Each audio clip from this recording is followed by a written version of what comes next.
Déu us guard.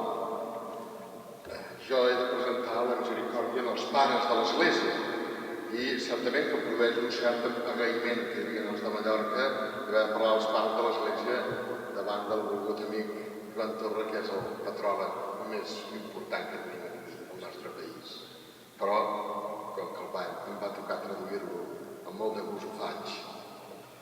Providencialment, aquesta setmana, la lectura continuada del temps pasqual ens porta que avui, a la missa, llegim el relat dels Fets dels Apòstols en el qual Pau parla a l'aeròpag d'Atenes. Aquest formidable episodi de Pau a l'aeròpag, que en certa manera podríem dir que és el primer contacte del cristianisme amb el món culte, amb el món del pensament i de la filosofia grega. En certa manera podríem dir que és com una arrencada de tot el que després serà el treball que els pares de l'Església portaran a terme. El món grec i el món bíblic es troben, però no estableixen aquella relació dels camaleons que s'adapten al fons amb el color que tenen.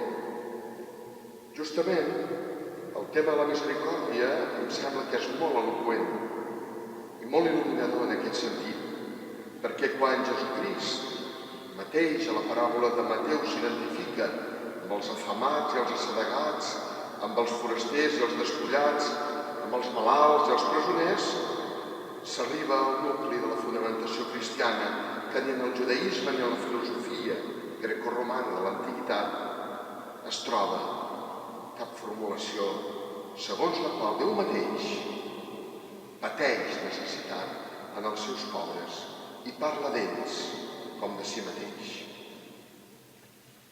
Els pares van saber copsar aquesta originalitat i la seva teologia podríem dir que està transversalment creuada per la idea de la misericòrdia.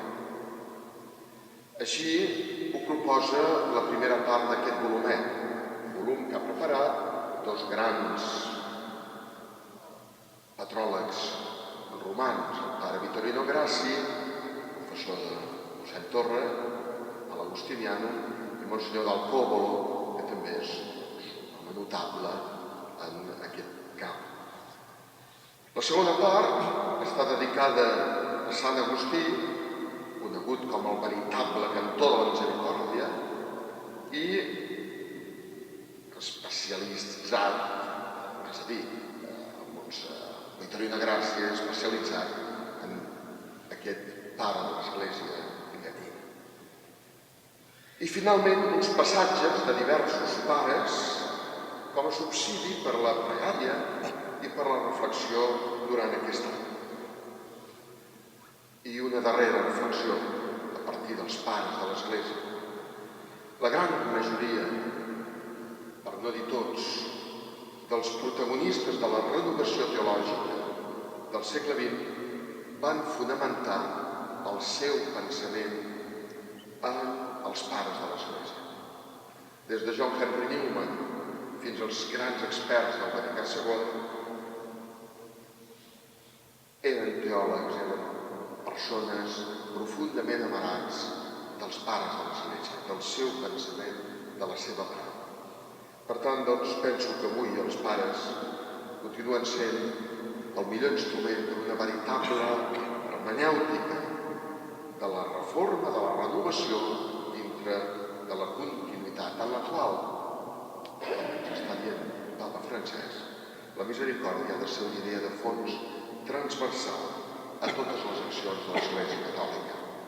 Crec que aquest llibre també ens ajudarà a copsar el pensament, almenys molt breument, però en profunditat, dels pares de l'Església.